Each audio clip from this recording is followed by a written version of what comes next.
السلام عليكم ورحمة الله وبركاته. إن الحمد لله نحمده ونستعينه ونستغفره ونعوذ بالله من شرور أنفسنا ومن سيئات أعمالنا. من يهده الله فلا مضل له ومن يضلل فلا هادي له، وأشهد أن لا إله إلا الله وحده لا شريك له، وأشهد أن محمدا عبده ورسوله. أما بعد فإن خير الحديث كتاب الله، وخير الهدي هدي محمد صلى الله عليه وسلم، وشر الأمور محدثاتها، وكل محدثة بدعة، وكل بدعة ضلالة، وكل ضلالة في النار. أعوذ بالله السميع العليم من الشيطان الرجيم من همزه ونفخه ونفسه. إنما الصدقات للفقراء والمساكين والعاملين عليها والمؤلفة قلوبهم وفي الرقاب والغارمين وفي سبيل الله وابن السبيل فريضة من الله والله علیم حکیم. آج کے اس اجلاس کے معزز صدر فضیلت الشیخ عبدالوکیل محمدی مدنی حفظہ اللہ، اسٹیج کی زینت بنے علماء کرام، پردہ نشین شرکاء اجلاس اور پردہ نشین خواتین اسلام، جمعیت ابنائے قدیم جامعہ محمدیہ شاخ بنگلور کی جانب سے زکوٰۃ کے موضوع پر یہ جو پروگرام اور ورکشاپ منعقد ہوئی ہے، اس میں شرکت کرنے کی سعادت حاصل کرنے پر اللہ تبارک و تعالیٰ کا شکر ادا کرتے ہوئے میں اپنے موضوع پر اپنے محدود وقت میں روشنی ڈالنے کی کوشش کروں گا. میرا موضوع بھی شیخ طارق مدنی حفظہ اللہ کی طرح مصارف زکوٰۃ ہی سے متعلق ہے. مصارف زکوٰۃ سے متعلق بڑی مفید اور علمی گفتگو آپ نے شیخ سے سنی ہے. مصارف زکوٰۃ یعنی امت کے سرمایہ دار اور امت کے مالدار جو سالانہ زکوٰۃ نکالا کرتے ہیں، اس مال زکوٰۃ کے مستحق لوگ کون ہیں؟ تو آپ نے شیخ طارق مدنی حفظہ اللہ کی زبانی سورۃ التوبہ کی وہ آیت سنی، اور اسی آیت سے میں نے اپنی گفتگو کا آغاز کیا، جس میں اللہ تبارک و تعالیٰ نے 8 مصارف کا تذکرہ کیا. 8 مصارف کا مطلب یہ ہے کہ زکوٰۃ جو نکلا کرتی ہے اس سے امت مسلمہ کے 8 بڑے مسئلے حل ہوتے ہیں، اور 8 بڑے مسئلے حل ہونے چاہیے. آج خصوصاً ہندوستان جیسی اقلیت میں ہمارے بہت سارے معاشرتی مسائل ایسے ہیں جو مال کی قلت سے متعلق ہیں. مال نہ ہونے کے سبب امت بہت سارے مسائل میں الجھی ہوئی ہے. بہت سارے مسائل کی بنیاد یہ ہے کہ امت کے غریبوں کے پاس، ضرورت مندوں کے پاس مال نہیں ہے، مال نہیں پہنچتا ہے، اس لیے کہ ایک تو زکوٰۃ نکالنے والے کم ہیں، اور دوسرے جو نکالتے ہیں تو ان کا مال مستحقین تک نہیں پہنچتا ہے. ہندوستان میں جو لوگ زکوٰۃ نکالتے ہیں ان کا بڑا مسئلہ یہ ہے کہ ان کا مال مخصوص مدوں میں خرچ ہوتا ہے. یہ جو اللہ نے پورے 8 مد بتائے ہیں، ان پورے 8 مصارف میں مال زیادہ نہیں ہے، خرچ ہوتا نہیں ہے. آپ نے دیکھا شیخ نے اپنی گفتگو جس نقطے پر ختم کی کہ کیسے کیسے مسئلے زکوٰۃ سے حل ہوتے ہیں. اللہ نے ابن السبیل کا تذکرہ کیا کہ مستحقین زکوٰۃ میں ابن السبیل بھی ہے، مسافر بھی ہے. یہ ابن السبیل یہ کتنا معنی رکھتا ہے؟ خصوصاً آپ زمانہ قدیم کو سامنے رکھ کے سوچیں. آج زمانہ بدل گیا، وسائل بدل گئے. آج آپ کہیں بھی جائیں دنیا میں، آپ کے پاس ATM کارڈ ہوتا ہے، آپ کے پاس اپنے گھر والوں سے رابطہ کرنے کے اسباب موجود ہیں. آپ کہیں بھی گئے اور لٹ گئے، مال چرا لیا گیا، نہتے ہو گئے، بے سہارا ہو گئے. آج آپ کے پاس، ہمارے پاس وسائل موجود ہیں کہ ہم آسانی سے مال حاصل کر سکتے ہیں. اپنا مال دنیا کے کسی بھی کونے میں رہ کر حاصل کر سکتے ہیں. لیکن آپ زمانے قدیم کا تصور کیجئے. زمانے قدیم میں جب انسان اپنے گاؤں سے باہر نکلے، اپنے علاقے سے باہر نکلے، تو وہ پوری طرح سے اپنے گھر سے، اپنے خاندان سے، اپنی گاؤں سے، اپنے قبیلے سے کٹ جاتا تھا۔ اپنے گاؤں کا، اپنے علاقے کا بڑا سے بڑا امیر انسان کیوں نہ ہو، اگر وہ کسی اجنبی مقام پہ گیا ہوا ہے اور وہاں اس کے ساتھ چوری کا حادثہ پیش آ گیا، اب بیچارہ وہ امیر رہ کر بھی، مالدار رہ کر بھی آج وہ مجبور ہو گیا۔ جب تک کوئی اس کی مدد نہ کرے، جب تک وہ لوگوں سے نہ مانگے، جب تک لوگوں کے سامنے وہ ہاتھ نہ پھیلائے، اس کا مسئلہ حل نہیں ہوتا ہے۔ تو اللہ رب العزت نے مصارف زکوٰۃ میں کیسے کیسے مسئلوں کا حل پیش کیا ہے۔ اور بنیادی بات یہ بھی ہے کہ زکوٰۃ دینے والے کو اس بات کا خیال رکھنا چاہیے کہ اس کی زکوٰۃ تبھی ادا ہوگی جب وہ اپنا مال زکوٰۃ ان افراد تک پہنچائے جو ان 8 مصارف میں داخل ہیں اور شامل ہیں۔ اگر کوئی شخص جان بوجھ کر عمداً اپنی زکوٰۃ ایسے شخص کو دیتا ہے جو کہ مستحق نہیں ہے، تو زکوٰۃ ادا نہیں ہوگی۔ ہمیں معلوم ہے کہ زید کھاتا پیتا ہے، اچھی آمدنی ہے، اور بس ہم ملازم میں لحاظ میں اس کو زکوٰۃ دے دیتے ہیں۔ تو یاد رکھنا چاہیے کہ جان بوجھ کر ایک ایسا شخص جو مستحق زکوٰۃ نہیں ہے، اس کو اگر ہم اپنا مال زکوٰۃ دیتے ہیں تو زکوٰۃ ادا نہیں ہوگی، وہ عام صدقہ ہو جائے گا اور ایسے شخص کو دوبارہ دینا پڑے گا۔ ہاں، اگر غلطی سے، غلط فہمی سے ہو گیا، آپ نے ایک شخص کو مستحق زکوٰۃ سمجھا اور مستحق زکوٰۃ سمجھ کر آپ نے دے دیا اور وہ مستحق زکوٰۃ تھا نہیں، یہاں آپ کی زکوٰۃ ادا ہو گئی، یہاں ادا ہو جائے گی راجح قول کے مطابق۔ وہ مشہور حدیث ہے کہ اللہ کے نبی صلی اللہ علیہ وسلم نے ایک شخص کے بارے میں فرمایا گزری امتوں کے، کہ وہ اپنا مال لے کے نکلا اور اس نے کہا کہ آج کی رات میں صدقہ کروں گا، اور اس نے صدقہ دیا بھی، لیکن ہوا یہ کہ آج کی رات کا اس کا صدقہ ایک زانیہ عورت کے ہاتھ لگ گیا، اور صبح ہوتے ہوتے لوگوں میں یہ بحث ہونے لگی، یہ چرچا ہونے لگا، تصدق اللیلۃ علی الزانیہ، آج کی رات کسی بدکار عورت کو کسی نے صدقہ دے دیا، تو اسے افسوس ہوا۔ اس نے دوسری رات اپنے صدقے کو درست کرنا چاہا، دوسری رات صدقہ لے کے نکلا، اور اس نے آج کی رات بھی صدقہ کیا، اور ہوا یہ کہ آج کی رات اس کا صدقہ ایک مالدار کے ہاتھ لگ گیا۔ صبح ہوتے ہوتے چرچا ہونے لگا، تصدق اللیلۃ علی غنی، آج ایک مالدار کو صدقہ دے دیا گیا۔ اس نے بہرحال اللہ کی تعریف کی، اللہم لک الحمد علی الصدقۃ علی غنی۔ اس نے پھر اپنے صدقے کو درست کرنا چاہا، ارادہ کیا کہ آج کی رات بھی میں صدقہ کروں گا، اور آج کی رات وہ صدقہ لے کے گیا، اور ہوا یہ کہ آج کی رات ایک چور کے ہاتھ لگ گیا اس کا صدقہ۔ اس نے کہا، صبح ہوتے ہوتے چرچا ہونے لگا کہ تصدق اللیل علی السارق، آج کسی چور کو کسی نے صدقہ دے دیا۔ تو اس نے اللہ کی حمد تو کی، اس نے اللہم لک الحمد علی الصدقۃ علی الزانیۃ والسارق والغنی۔ تو نبی کریم صلی اللہ علیہ وسلم فرماتے ہیں کہ اسے خواب دکھایا اللہ تعالیٰ نے، اور اس سے کہا اما صدقۃ فقد قبلت، کہ تمہارا صدقہ غلط ہاتھوں میں گیا صحیح، لیکن عند اللہ مقبول ہو چکا۔ کیوں؟ اس لیے کہ صدقے کا نتیجہ تو بہرحال آنے کی امید ہے۔ ممکن ہے کہ جو زانیہ عورت تھی تمہارے صدقے کی وجہ سے زنا کرنے سے رک گئی ہو، اور رہا جو مالدار ہے تمہارے صدقے سے عبرت حاصل کرے کہ اللہ کے بندے کیسے تاریکیوں میں چھپ چھپ کے صدقہ کر رہے ہیں، اس طرح اس کے اندر انفاق کا جذبہ پیدا ہو۔ اور رہا چور، ہو سکتا ہے تمہارے صدقہ کرنے کی وجہ سے اس رات وہ چوری کرنے سے رک گیا ہو۔ اہل علم نے اس حدیث سے استدلال کرتے ہوئے کہا ہے کہ آدمی اگر کسی کو اپنی زکوٰۃ دیتا ہے یہ سمجھ کر کہ وہ مستحق زکوٰۃ ہے اور وہ مستحق زکوٰۃ نہیں تھا، تو زکوٰۃ تو ادا ہو جائے گی۔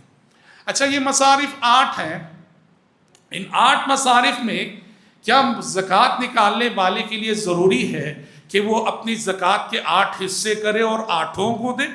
نہیں، ایسا نہیں ہونا چاہیے، یعنی ضروری نہیں ہے۔ اگر وہ چاہے وہ جو 8 مصارف میں بھی دینا چاہے بالکل دے سکتا، لیکن اگر وہ اپنی ساری زکوٰۃ کسی فرد واحد کو ان میں سے دینا چاہے تو بھی بالکل درست ہے۔ لیکن یہاں مسئلہ جو ہے فقہ الانفاق کا آتا ہے کہ ہمیں خرچ کرتے ہوئے ہمارے پاس فقہ الانفاق ہونا چاہیے۔ فقہ الانفاق کا مطلب کیا ہے؟ فقہ الانفاق کا مطلب یہ ہے کہ دینے والا اسے کہاں کہاں دینا چاہیے، سمجھ رہے ہیں؟ یہ فقہ الانفاق امت میں نہیں ہے۔ جیسے ہم نے کہا پہلے تو زکوٰۃ نکالنے والے کم، اور اس میں بھی ہمارے پاس فقہ الانفاق نہ ہو۔ فقہ الانفاق نہ ہونے کا مطلب کیا، اس کا مظہر کیا، اس کو ایک مثال کے ذریعے سے ہم سمجھتے ہیں کہ ہندوستان میں نکلنے والی زکوٰۃ اس کا بڑا حصہ صرف مدارس کو جاتا ہے، مدارس کو جاتا ہے، اور وہ غلط تو نہیں، مدارس کو زکوٰۃ جانی ضروری ہے۔ یہ مدرسے اسلام کے قلعے ہیں، اور مال زکوٰۃ مدارس کے لیے ایک مضبوط سہارا ہے، اور مدارس اس حیثیت سے مال زکوٰۃ کے مستحق قرار پاتے ہیں کہ ہمیشہ سے مدارس میں تعلیم حاصل کرنے والے بچوں کی بڑی تعداد یا نصف تعداد یا محتاط انداز میں کہیں ایک ثلث تعداد غریب طلباء کی ہوتی ہے، اور ان غریب طلباء کی جو مستحق زکوٰۃ ہوا کرتے ہیں، جو فقراء اور مساکین کے دائرے میں آتے ہیں، تو اس حیثیت سے مدارس پہ زکوٰۃ جاتی ہے۔ لیکن اور سارے مصارف، ہندوستان جیسے ملک میں اور مصارف موجود ہیں جہاں مال زکوٰۃ خرچ ہونا چاہیے لیکن خرچ نہیں ہوتا ہے۔ کیوں نہیں ہوتا ہے؟ ہم علماء بھی امت کی توجہ اس طرف مبذول نہیں کرتے ہیں۔ جیسے مصرف ہے مؤلفۃ قلوبہم، ابھی آئے گا، مؤلفۃ قلوبہم کا مصرف ہندوستان جیسے ملک میں بڑا معنی رکھتا ہے، بڑی اہمیت کا حامل ہے، لیکن مؤلفۃ قلوبہم کے مصرف میں مال زکوٰۃ دینے والے بہت کم ہیں، جبکہ بہت ضرورت ہے اس مصرف میں دینے کی اور خرچ کرنے کی۔ تو بہرحال کہنا یہ ہے کہ فقہ الانفاق کی بڑی اشد ضرورت ہے کہ مال جو ہم دے رہے ہیں تو کس کس کو دینا چاہیے اور اپنی ترجیحات میں کسے بہرحال رکھنا چاہیے۔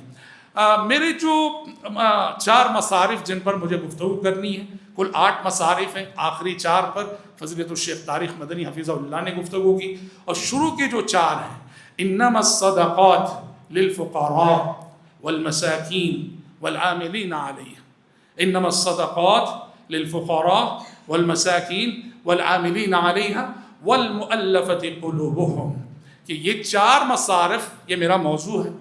ان میں سے پہلے 2 فقراء اور مساکین کہ مال زکوٰۃ کے مستحق تو صرف فقراء ہیں، مساکین ہیں، صدقہ وصول کرنے والے ہیں، والمؤلفۃ قلوبہم، اور وہ لوگ جن کی خاطر داری مقصود ہے، تالیف قلب کا مصرف۔ یہ فقراء اور مساکین پہلے 2 مصرف ہیں، ان دونوں میں فرق کیا ہے؟ فقیر کون ہے، مسکین کون ہے، فقراء کون ہے اور مساکین کون ہے؟ اس میں بڑی علمی بحثیں ہیں۔ علامہ قرطبی رحمۃ اللہ علیہ نے فقیر اور مسکین کا جو کانسیپٹ ہے اس کے سلسلے میں اہل علم کے کل 9 اقوال ذکر کیے ہیں۔ اب میں پورے 9 اقوال ذکر کروں گا تو آپ کنفیوز ہوں گے۔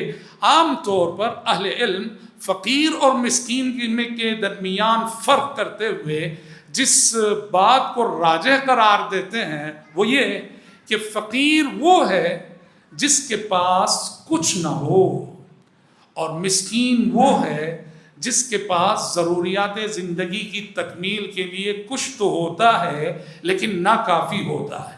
سمجھ رہے؟ یہی قول زیادہ طور اہل علم اسی کو راجح قرار دیتے ہیں کہ فقیر وہ ہے ایسا ضرورت مند جس کے پاس کچھ بھی نہیں یا بہت تھوڑا ہے، اور مسکین وہ ہے کہ جس کے پاس کچھ وسائل تو موجود ہیں لیکن اتنے وسائل موجود نہیں، اتنا مال موجود نہیں کہ جس سے اس کی بنیادی ضرورتیں پوری ہو سکے۔ اسی قول کو عام طور پہ راجح قرار دیا جاتا ہے، اور اہل علم فقیر اور مسکین کے کانسیپٹ میں اسی قول کو ترجیح دیتے ہیں۔ اب دوسرے سارے اقوال بھی ہیں، مثلا ابن عباس رضی اللہ عنہ کا قول امام علامہ ابن کثیر رحمہ اللہ نے نقل کیا ہے کہ فقیر اور مسکین میں فرق کا ایک کانسیپٹ یہ ہے کہ فقیر اور مسکین، فقیر وہ ہے جو ضرورت مند ہے مگر مانگتا نہیں ہے، پوچھتا نہیں ہے، سوال کرتا نہیں ہے، اور مسکین وہ ہے جو ضرورت مند ہے، مانگتا ہے، پوچھتا ہے، سوال کرتا ہے، لوگوں کے سامنے اپنی ضرورت کا اظہار کر دیتا ہے۔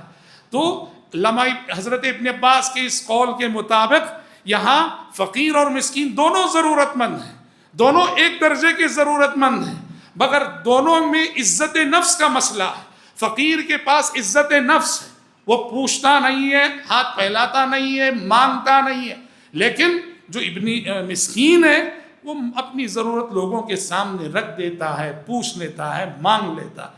اس طرح اہل علم نے فرق کیے ہیں، لیکن جیسے ہم نے کہا کہ اکثر اہل علم راجح اسی کو کہتے ہیں کہ فقیر وہ ہے کہ جس کے پاس جو ضرورت مند ہے مگر ضروریات کی تکمیل کے لیے کچھ نہ ہو یا بہت تھوڑا ہو، اور مسکین وہ ہے جس کے پاس کچھ وسائل تو موجود ہیں مگر اس کی ضرورتیں اتنی ہیں کہ ان وسائل سے وہ بنیادی ضرورتیں پوری نہیں ہو رہی ہیں۔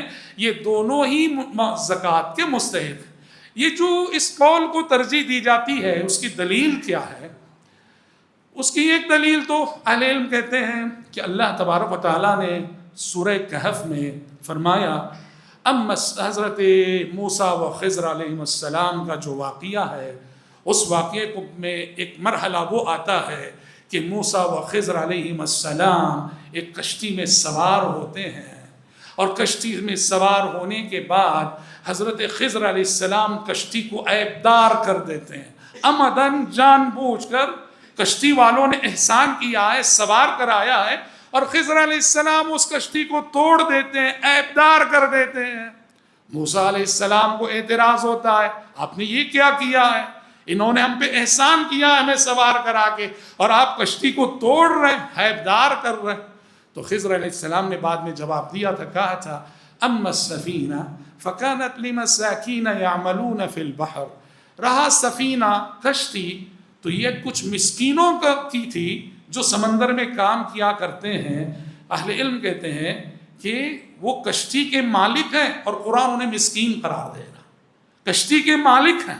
اما السفینہ فکانت لمساکین یعملون فی البحر، کشتی کے مالک رہتے ہوئے بھی قرآن انہیں مسکین قرار دے رہا ہے، جو دلیل جیسے مچھیرے ہوتے ہیں، آپ دیکھیں نا سمندروں کے پاس جائیے، مچھیرے ہوتے ہیں، ہر ایک کے پاس کشتی ہوتی ہے، مگر اس چھوٹی چھوٹی کشتی کے باوجود وہ ضرورت مند ہوتے ہیں۔ تو کہا کہ قرآن نے کشتی رکھنے والے کو، کشتی کی جس کی ملکیت میں ہے، اس کو مسکین قرار دے رہا ہے۔ تو اس سے یہ جو کانسیپٹ بتایا گیا کہ مسکین اسے کہتے ہیں جس کے پاس کچھ تو وسائل ہوتے ہیں، نصف وسائل تو ہوتے ہیں، باقی وسائل کے لیے وہ ضرورت مند ہوتا ہے۔ ایک اور دلیل بھی دی گئی اس قول کی ترجیح کے لیے کہ مسکین جس کے پاس کچھ اسباب ہوتے ہیں، اور فقیر وہ ہے جس کے پاس کچھ نہیں ہوتا ہے۔ اس کے لیے ایک اور دلیل یہ دی گئی کہ اللہ کے نبی صلی اللہ علیہ وسلم آپ فقر سے پناہ مانگتے تھے۔ اللہم انی اعوذ بک من الکفر والفقر، اے اللہ میں فقر سے پناہ مانگتا ہوں، پناہ چاہتا ہوں۔ فقیری سے آپ نے پناہ مانگی، فقر کے ساتھ کفر کو جوڑا ہے، اس لیے کہ فقر انسان کو کفر تک پہنچا دیتا ہے، ناداری انسان کو شرک تک پہنچا دیتی ہے، غربت انسان کو کفر تک لے جاتی ہے۔ اور وہیں نبی کریم صلی اللہ علیہ وسلم نے اپنے حق میں اللہ سے جو معیار زندگی مانگا، جس معیار زندگی کا سوال آپ نے اللہ سے کیا، گو کہ وہ حدیث سنداً ضعیف ہے، اہل علم نے اس سے استدلال کیا، کہا کہ نبی نے دعا کی تھی، اللہم احیینی مسکینہ وَأَمِتْنِي مِسْكِينًا وَاحْشُرْنِي فِي زُمْرَةِ الْمَسَاكِينَ۔ ترمذی کی حدیث ضعیف ہے سند کے اعتبار سے۔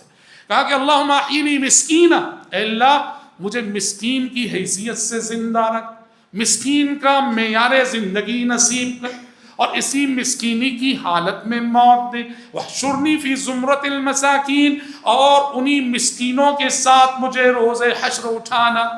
تو کہا کہ ایک طرف نبی فقر سے پناہ مانگ رہے ہیں، ایک طرف نبی مسکینی کا معیار زندگی طلب کر رہے ہیں، ان دونوں کو اگر جمع کریں تو اس سے بھی یہی کانسیپٹ نکلتا ہے کہ فقر وہ معیار زندگی ہے جہاں انسان کے پاس کچھ نہیں ہوتا ہے، اور مسکینی وہ معیار زندگی ہے جہاں انسان کے پاس کچھ اسباب ضرور ہوتے ہیں، گو کہ وہ اس کی بنیادی ضروریات کی تکمیل کے لیے ناکافی ہوتے ہیں۔ تو بہرحال یہ فقیر اور مسکین کے حوالے سے جو کہ زکوٰۃ کے ابتدائی 2 مصرف ہیں. تیسرا مصرف اللہ نے کہا والعاملین علیہا. العاملین علیہا یہ کون ہے؟ العاملین علیہا زکوٰۃ وصول کرنے کے لیے حکومت کی جانب سے جو نمائندے بھیجے جاتے تھے وہ العاملین علیہا. زکوٰۃ وصول کرنا بڑا محنت طلب کام ہے، مشقت طلب کام ہے. ایک تو زکوٰۃ وصول کرنے والے کو ایک مدت کے لیے اپنے گھر سے اپنے وطن سے دور رہنا پڑتا ہے اور اپنے کام کاج کو چھوڑ کے جانا پڑتا ہے، اور پھر سب جگہ جا کے ہر علاقے میں جا کے ہر صاحب مال اور ہر صاحب نصاب کی زکوٰۃ کا کیلکولیشن کرنا پڑتا ہے، حساب کرنا پڑتا ہے. تو یہ بڑا محنت طلب کام ہے، مشقت طلب کام ہے. تو اسلام نے زکوٰۃ وصول کرنے والوں کو بھی مال زکوٰۃ میں سے حق رکھا ہے کہ جو زکوٰۃ وصول کرنے کے لیے جاتے ہیں جب وہ زکوٰۃ وصول کر کے آ جائیں تو مال زکوٰۃ میں سے انہیں ان کی اجرت دی جائے. اور یہ بہت بڑا کام ہے، بڑی ذمہ داری ہے. اس لیے آپ دیکھیں کہ اللہ کے نبی صلی اللہ علیہ وسلم بڑے بڑے عظیم اور جلیل القدر صحابہ کو اس مہم پہ روانہ کرتے تھے، اس لیے کہ لوگوں کے مال کا معاملہ ہے، مال کی حرمت ہوتی ہے، اللہ کا حق بھی لینا ہے، لوگوں پہ ظلم بھی نہیں ہونا ہے. اس لیے حضرت عمر بن خطاب رضی اللہ عنہ جیسے عظیم صحابہ کو آپ نے صدقہ وصول کرنے اور زکوٰۃ وصول کرنے کے مشن پہ روانہ کی. اور جب حضرت عمر بن خطاب رضی اللہ عنہ زکوٰۃ وصول کرنے کی مہم سے فارغ ہو کر مدینہ لوٹے تو نبی کریم صلی اللہ علیہ وسلم نے انہیں ان کی اجرت دینی چاہیے. حضرت عمر نے کہا انما عملت للہ، اللہ کے نبی مجھے نہیں چاہیے، میں تو بس اللہ کی خاطر کیا ہوں، اللہ کی خاطر اجر و ثواب کی خاطر کیا ہوں. تو نبی نے کہا کہ عمر بن مانگے جو مال تم تک آ رہا ہے لے لو، لے کر پھر چاہو تو استعمال کرو، نہیں تو پھر تم کسی اور کو صدقہ کر دو. تو بہرحال یہ بڑی عظیم ذمہ داری تھی، تو اس لیے اللہ کے نبی صلی اللہ علیہ وسلم نے اس کے لیے عظیم افراد کو استعمال کیا اور ان لوگوں کو مال زکوٰۃ میں سے ان کی اجرت دینی چاہیے. عاملین صدقہ کے حوالے سے 2 باتیں اہم باتیں شریعت نے کہی ہیں جو زکوٰۃ وصول کرنے کے لیے جایا کرتے تھے ان کے حوالے سے.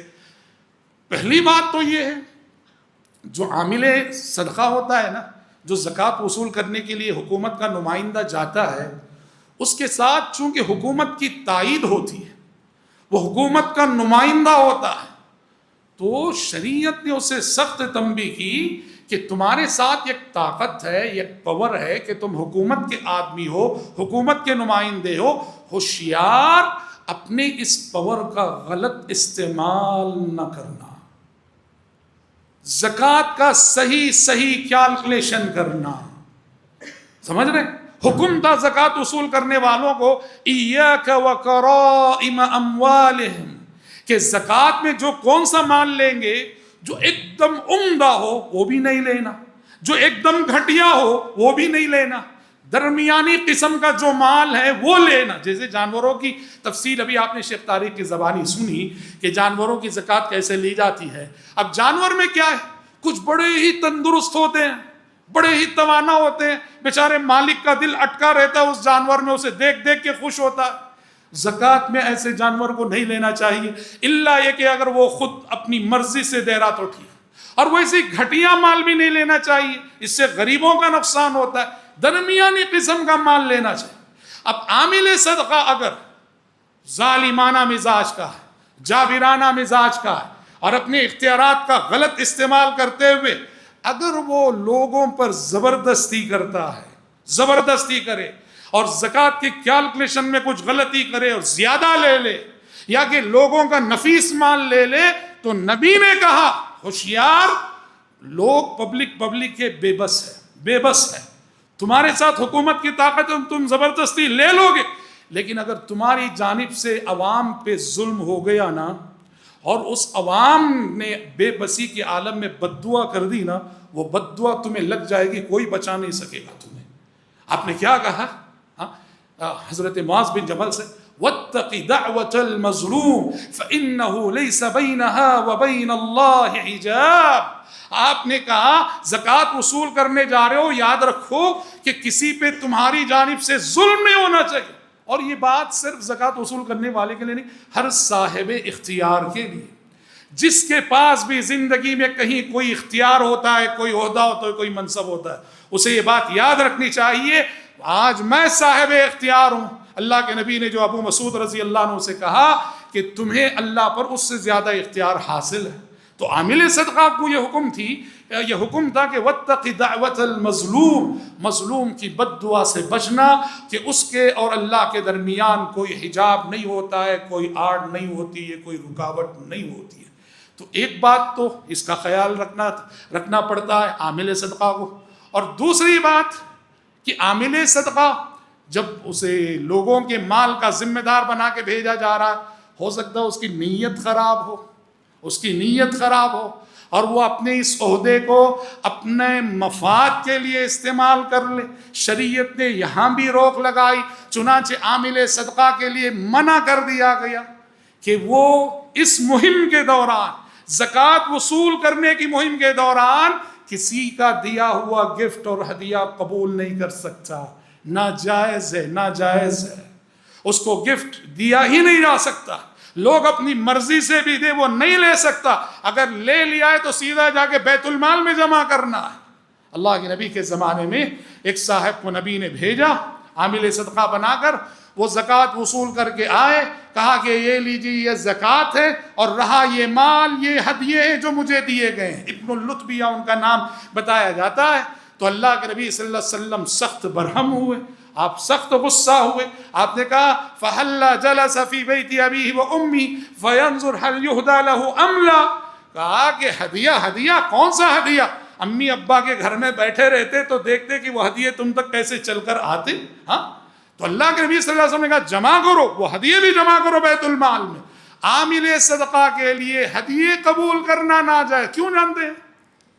اس لیے کہ فرض کرو میں عامل صدقہ کی حیثیت سے آپ کے پاس آیا ہوں اور آپ نے مجھے ہدیہ دیا، تو میں آپ کے زکوٰۃ کے کیلکولیشن میں کچھ نرمی برتوں گا. میں سمجھ رہے ہیں، صحیح انصاف سے نہیں کروں گا.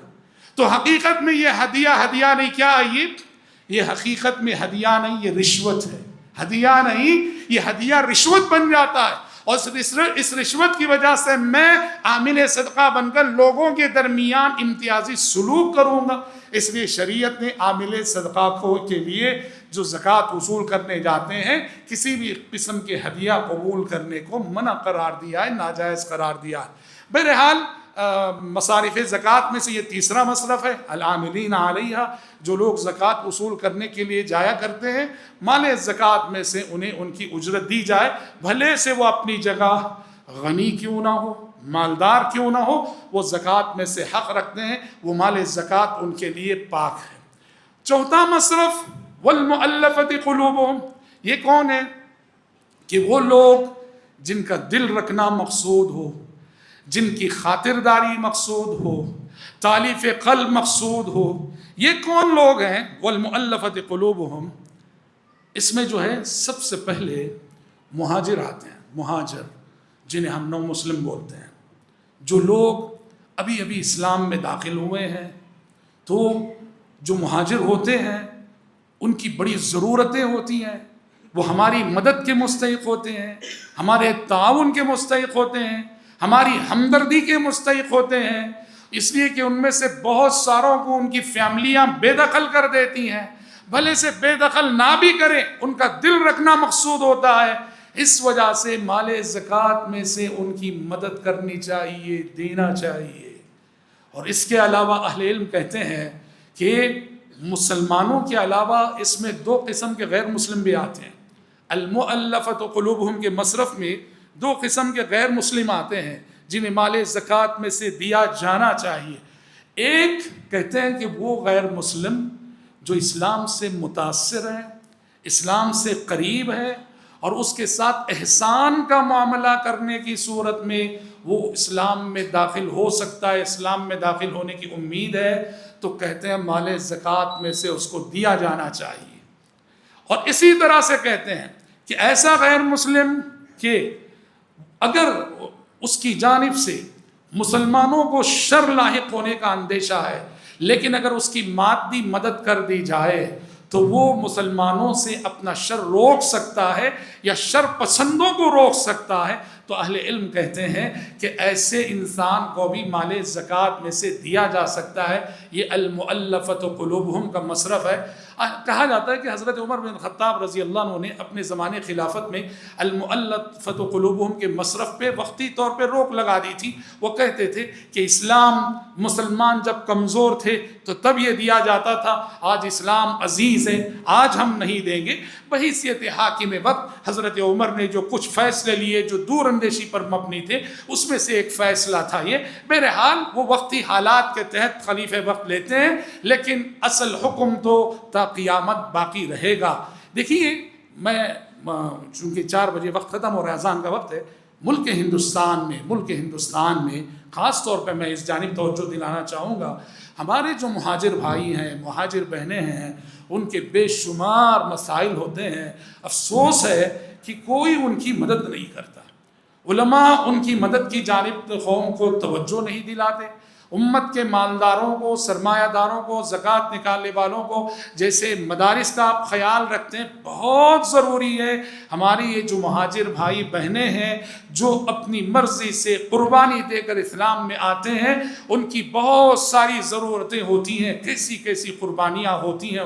ایک ایک شخص کی داستان اگر آپ پڑھیں گے، جانیں گے تو ہمیں شرم آتی ہے، ہم اپنے آپ سے سوال کرنے پہ مجبور ہوتے ہیں کہ تو نے اسلام کے لیے کیا کیا۔ یہ دیکھیے، جو اسلام کو جو لوگ قربانی دے کر حاصل کرتے ہیں نا، واللہ العظیم ان کا معیار بندگی ہی الگ ہوتا ہے۔ ہم سے تو وہ قربانیاں نہیں ہو پا رہی ہیں، کم سے کم اتنا تو کرو کہ اسلام کے لیے قربانیاں دے کے جو آ رہے ہیں اور پورے خاندان کا چیلنج قبول کر رہے ہیں، سماج کی مخالفتیں برداشت کر رہے ہیں، ان کے معاون اور مددگار تو بن جاؤ اور ان کی ضرورتوں کی تکمیل تو کرو۔ المؤلفۃ قلوبہم کے مصرف پر بہت توجہ دینے کی ضرورت ہے اور بہت توجہ دلانے کی ضرورت ہے۔ میں رب العزت سے دعا کرتا ہوں کہ پروردگار عالم مجھ کہنے والے کو اور آپ سبھی سننے والوں کو کتاب و سنت کی ان تعلیمات پر عمل کرنے کی توفیق عطا فرمائے۔ بہت شکریہ جمعیت ابنائے قدیم شاخ جامعہ محمدیہ شاخ بنگلور کا اس پروگرام کے انعقاد پر، اور اس میں حاضر ہو کر کچھ الفاظ بولنے کی سعادت نصیب کرنے پر۔ اللہ تعالیٰ سب کی محنتیں، کوششیں، کاوشیں قبول فرمائے۔ اللہم آمین۔ وصلی اللہ وسلم علی خیر خلقہ محمد وآلہ وصحبہ اجمعین۔